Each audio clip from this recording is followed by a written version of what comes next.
ఒకప్పుడు ఈ గుట్టలంటే పోలీసులు కూడా భయపడేవారు.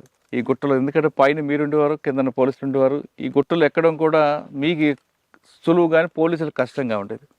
వాళ్ళ కింద కనబడితే చాలా మీరు ఫైరింగ్ చేసేవారు. అక్కడి నుండి అటు మీరు పారిపోయేవారు. అటువైపు పరుపులు గుట్టు ఉంటుంది, కిందకు వస్తే జగిత్యాల కోరుట్ల అటు వెళ్ళారు. అటుగానే వస్తే ఇటు వచ్చేవారు, ఇటు నిజామాబాద్ ఇటు వచ్చేవారు. అంత పక్కా ఉండేది. ఇంకా మీ గురించి అక్క గురించి చెప్పాలంటే, మీ ఇద్దరు గతంలో పార్టీలో పనిచేసినప్పుడు ఇదే ప్రాంతంలో ఎక్కువగా ఎన్కౌంటర్లు జరిగేవి. ఈ ప్రాంతం అనేది మా నక్సల్స్కి పెట్టని కోట ఇది. ఇక్కడ నుంచి పోలీసులు రావడం అన్నా కష్టమే, వచ్చిన తర్వాత బయటికి వెళ్ళడం కూడా కష్టమే. అంత పట్టున్న ఏరియా తర్వాత క్రమేపీ ఎందుకు తగ్గిపోయింది? ఇక్కడ మీరు చేసిన కార్యక్రమాలు ఏంటి? ఎందుకు మీరు పార్టీ నుంచి బయటకు వచ్చారు? ఈ రెండు ప్రశ్నలు సమాధానం చెప్పే ముందు మీ కుటుంబ నేపథ్యం చెప్పండి. ముందు పార్టీలకు ఎవరు వెళ్ళారు? మీ ఇద్దరులో మీరు వెళ్ళారు కదా, చెప్పండి. గంగన్న, మీ ఒరిజినల్ పేరేమో మల్లేషు, పార్టీలోకి వెళ్ళిన తర్వాత గంగన్నగా మారింది, అవునా? అవును. రైట్. ఏం చేశారు, ఎందుకు వెళ్ళారు? అప్పుడున్న పరిస్థితులు అండి ఇక్కడ బెట్టపల్లిలో. అదే అయితే వాస్తవంగా మా ఊళ్ళే అప్పుడు, అంటే ఇప్పుడు లేదు కానీ భూస్వామ్య వ్యవస్థ అనేది బాగా ఉండే. బెట్టపల్లి కూడా, మెట్పల్లి మా చిట్టాపూర్, మల్లాపూర్ మండలం ఇది చిట్టాపూర్. ఈ చిట్టాపూర్ విలేజ్కి సంబంధించిన గుట్టలు ఇవి. ఊళ్ళో ఏంటంటే ఇట్లా ఇప్పుడు పాలేరులు, నేను కూడా గతంలో జీతం ఉన్నా. నేను ఒక రైతుకు 6 ఏళ్ళు జీతం ఉన్నా, ఇంకొక రైతుకు 1 సంవత్సరం జీతం ఉన్నాం. మాకు కొన్ని మేకలు ఉండే. మేము ముగ్గురం అన్నదమ్ములము, 2 అక్కలు. అంటే మొత్తం మా కుటుంబం 5 ముగ్గురు అన్నదమ్ములము, 2 అక్కలు, అంటే మొత్తం 5 మేము. సాలిసాలని పరిస్థితి, జీతం ఉన్నాం. జీతం ఉన్న కాడ అప్పుడు ఏంటంటే ఈ రైతు కూలి సంఘాలు ఏర్పాటు చేద్దరు. దళం వచ్చి రాత్రిపూట మీటింగ్ పెట్టి అంత ముందు ఒకసారి రౌండ్ వేసేద్దరు. అంటే అన్నలం వచ్చినామన్నట్టుగా చాటింపు చేసినట్టుగా ముందు కంజర పట్టుకొని తిరిగి పలాని కాడ బస్ స్టాండ్లో మీటింగ్ పెడతాం రాలి అని చెప్పుకుంటారు. చెప్పుకుంటూ వచ్చిన తర్వాత గుంపులుగా అందరం అప్పుడు ఈ టీవీలు కానీ సెల్ ఫోన్లు కానీ ఇటువంటి వ్యవస్థ అప్పుడు లేకుండే. అప్పుడు అన్నలు అంటే పాటలు అంటే అందరం కూడా ప్రతి ఒక్కళ్ళు అసలు ఎవరు కూడా వట్టి ఉండేటోళ్ళు కాదు. ముసలిళ్ళ కాడికెళ్ళి చిన్నపిల్లల కాడికెళ్ళి ప్రతి ఒక్కళ్ళం ఆడ మాకు అది రాయసిన గుడి అంటారు, ఇప్పుడు గుడి ఉన్నది. అక్కడనే ఏ కార్యక్రమం అయినా, మీటింగ్ అయినా, సభ అయినా, సమావేశమైనా, పంచాయతీ అయినా ఏది జరుపుకోవాలన్నా అక్కడనే జమ అయ్యేది అన్నట్టు. అక్కడ ఒకటి కొంచెం ఎత్తుకెత్తు ఒకటి గద్దె లెక్క ఉంటుంది. ఆ గద్దె మీదకి ఎక్కి కంజర కొట్టుకుంటా పాట పాడి మీటింగ్ పెడతారు. ముందు 2 పాటలు పాడారు. ఏ దళం వచ్చేది అప్పుడు మెట్పల్లి దళం, ఎవరు పాత తాలూకా.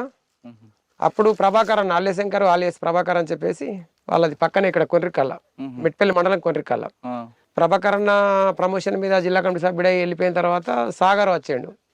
సాగర్ అంటే అలా Vayulapalli, Jammikunta area, Huzurabad area.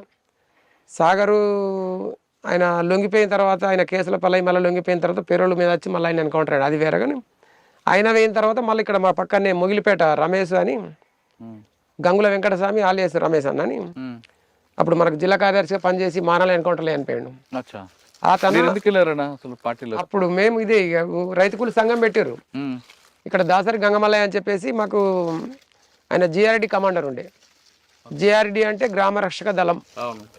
GRD అంటే గ్రామ రక్షక దళం కమాండర్ ఉండే. కమాండర్ అంటే అప్పుడు నిర్బంధం బాగుంటుండే. మేము రోజు ఇట్లా గుట్టల వైపు, ఇటు తోటల వైపు, అటు ఇటు గొర్రెలకు పోతుంటాం. గొర్రెలకు కానీ, ఆవులకు కానీ, లేకపోతే రైతుకు జీతం ఉన్న కాడ పనికి పోయినప్పుడు మాకు కలుతుండే. కలిసి మీరు తమ్ముడు ఇట్లా జీతం ఉండడు కాదు, మీరు ఖచ్చితంగా చదువుకోవాలా, ఇట్లా బాలల సంఘం ఏర్పాటు చేసుకోవాలని చెప్పేసి మాకు తను బోధించేది. బోధించినప్పుడు ఎందుకంటే మాకు కూడా ఏమనిపిస్తే అంటే, అన్న మరి మాకు అన్నలు కల్పిస్తామనంటే కల్పిస్తా తప్పకుండా అని చెప్పేసి 2-3 సార్లు ఇక్కడ యూసుఫ్ నగర్ అని మా పక్కనే ఉంటుంది. యూసుఫ్ నగర్ దగ్గరికి ఒకసారి తీసుకుపోయిండు, ఐలాపూర్ దగ్గరికి ఒకసారి, ఇంకోసారి ముగిలిపేట దగ్గరికి ఒకసారి, ఇట్లా 2-3 సార్లు దళం దగ్గరికి తీసుకుపోయాడు. తీసుకుపోయిన తర్వాత వాళ్ళని నిజంగా చూసే వరకల్లా మాకు కూడా ఏమనిపించింది అంటే, నిజంగా మనం కూడా ఇట్లా ఉండాలి అనేది. అందుకని ఆ డీప్ కూడా ఇప్పటికి అట్లే పెట్టుకున్నా. అంటే అప్పటికైనా ఇప్పటికైనా ఎప్పటికైనా నాకు అది దాని మీద మమకారం అనేది తగ్గది. ఎందుకంటే నిజ జీవితాలు మనం అనుభవించి వచ్చినాం కాబట్టి అది రియల్గా ఒక రియల్ హీరో లెక్క అనిపిస్తుంది. కాబట్టి మనం కూడా పోవాలనేది నాకు కసి ఉండే. కానీ వాళ్ళు మేము పోదామన్నప్పుడు తీసుకోలేరు వాళ్ళు. ఎందుకు? మీరు ఖచ్చితంగా ఊళ్ళో ఉండాలి, ఇట్లా సంఘం పెట్టుకోవాలి అనేది బాలల సంఘం పెట్టారు. అసలు మాకు చదువు రాకపోవు అప్పుడు.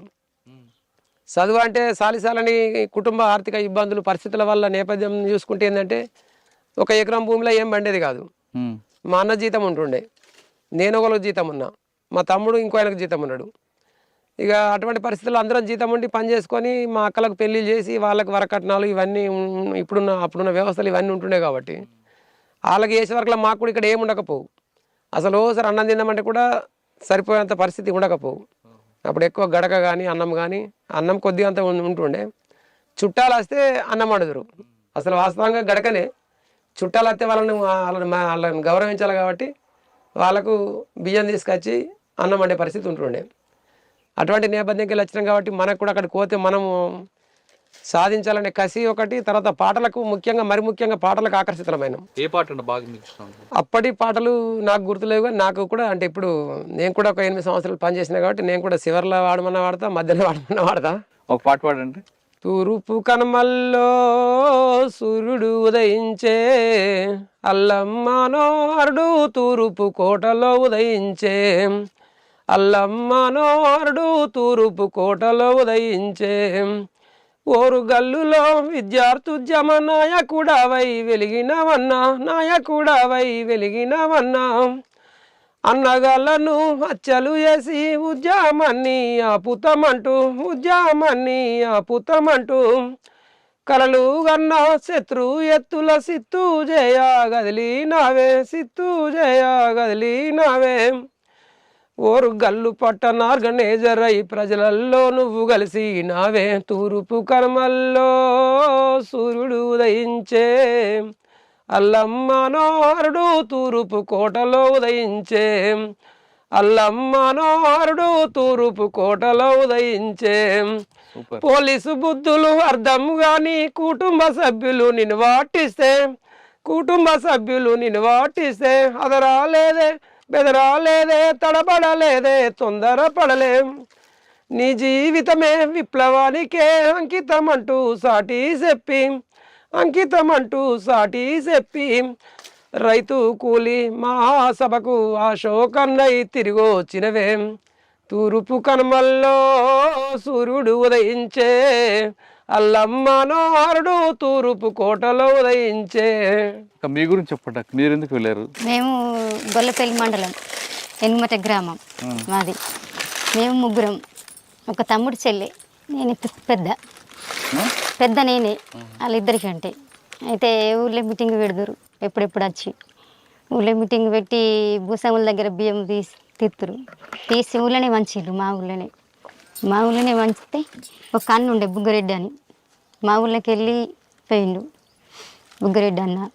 ఇక అన్న ఎప్పుడు అక్క నువ్వు రావాలంటుండే. అయితే అన్న నేను ఇప్పుడు రాను, మా వాళ్ళు చిన్నగా ఉన్నారు, తమ్ముడు చెల్లె చిన్నగా ఉంది, రానంటే ఖచ్చితంగా అక్క రావాలి నువ్వు అని అంటుండే. అన్నప్పుడు తర్వాత అన్న పోయిండు, బియ్యం పంచిండు అన్ననే. అదే ఊళ్ళే బియ్యం తీసుకున్నాడు, బియ్యం పంచిండు అన్ననే. ఎప్పుడెప్పుడు అన్నం తీసుకుపోయేది. ఇక నాకు ఎందుకంటే నేను అత్త అంటే ఏమంటారు, మా అక్క నువ్వు కొద్దిగా పని చేయాలి ఉండి అంటే నాకు పోస్టర్లు ఇచ్చేది, బ్యానర్లు కట్టి అందరూ బ్యానర్లు కట్టిన పోస్టర్లు వేసిన. తర్వాత ఇక వెనకసిరి అక్క ఇక ఎందుకంటే నువ్వు ఊళ్ళో ఉంటే ఇప్పుడు మంచిగా లేదు, ఇక రా అంటే ఇక వెళ్ళినావు.